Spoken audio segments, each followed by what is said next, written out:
The New English Translation and the Berean Standard Bible are two translations that often come up in similar conversations.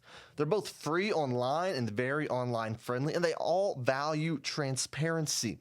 But when you begin to read these two translations, you can start to realize that they are very, very different. So today I want to compare these two translations of the Bible, the NET and the BSB, not to see which one is better, but to look at one specific distinction, and that is transparency through explanation versus transparency through structure. And by the end of this video, I hope that you can see which of these translations might aid you in your own personal Bible study. Hey everybody, it's Daytona. Welcome back to the Bible Tidbits YouTube channel, where we look at all things Bible study, Bible translation, theology, all of it. So if that interests you, make sure you hit that subscribe button down below. Now, back to the BSB and the NET.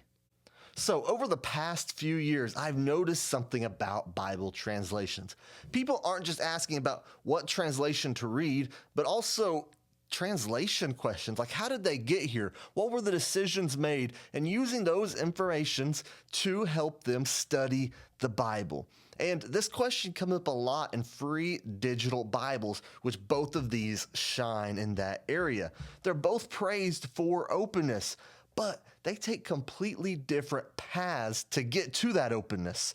See, understanding the differences doesn't just help us choose a Bible, but it helps us understand how we like to study Scripture ourselves. So why are these two translations of the Bible often grouped together? Well, they're widely available for free online. They're both described as transparent translations, and they're both popular among serious Bible studiers. But after those distinctions, there's some key differences that we need to talk about. See, the NET and the Berean project don't disagree on the importance of transparency. They actually agree a lot in that. But where they differ is where transparency should live. And that single choice shapes the entire experience of reading each one of these. Let's start off thinking about the NET, or the New English Translation, and how it values transparency through explanation. See, the NET is best known for its notes, and not just a few of them. We're talking thousands of notes in this Bible right here that you can also access for free online. And these notes are explaining why a particular word was chosen, alternatives that were considered, and where translation decisions were difficult. So when you read this Bible and use those notes, it's almost like you were sitting there having a conversation with the translators of that Bible. You know, it never really leaves you wondering why they chose a thing, because they explain it so in depth. See, this level of explanation can be valuable whenever we study the Bible, but it also means that the reading experience is intentionally slow. You read a bit, your eyes gaze down at the notes, you read them, you move back up into the text, and you consider it again, you think, you pause, you're slowly moving through the Bible with those notes. See, the transparency of the NET lives beneath the text there in those notes. And in explanations, it's constantly inviting our attention to them. So you don't just read the NET, you engage with it and its commentary. So when does it shine and when can it struggle? Well, for certain readers, the NET is a gift. If you enjoy extensive notes, seeking multiple translation options, slow and careful study, and detailed explanation, then the NET feels incredibly generous in all of those things.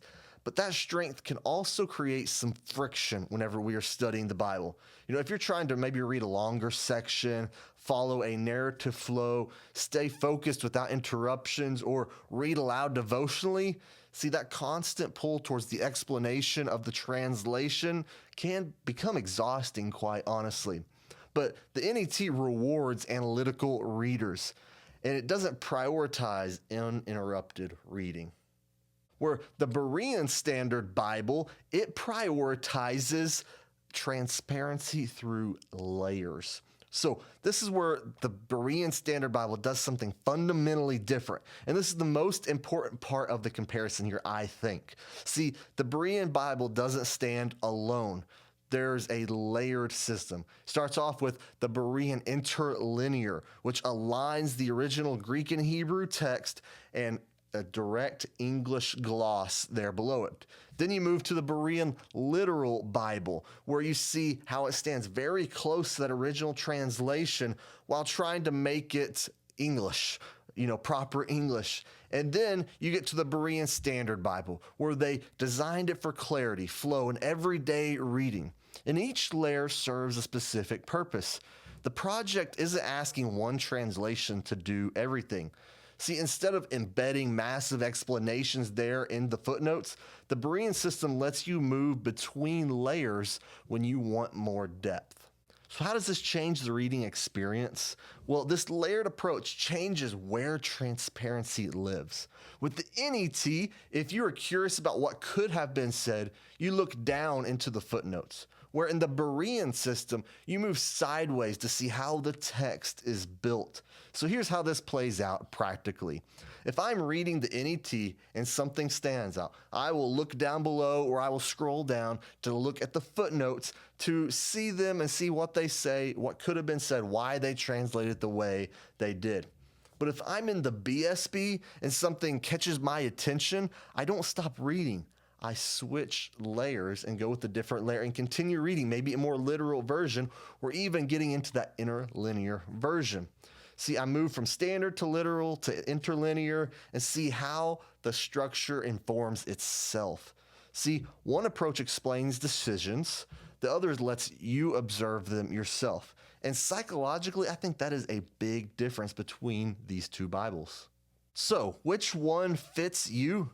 Well, the NET and the BSB share a common value, and that is openness, but they express it in two very different ways.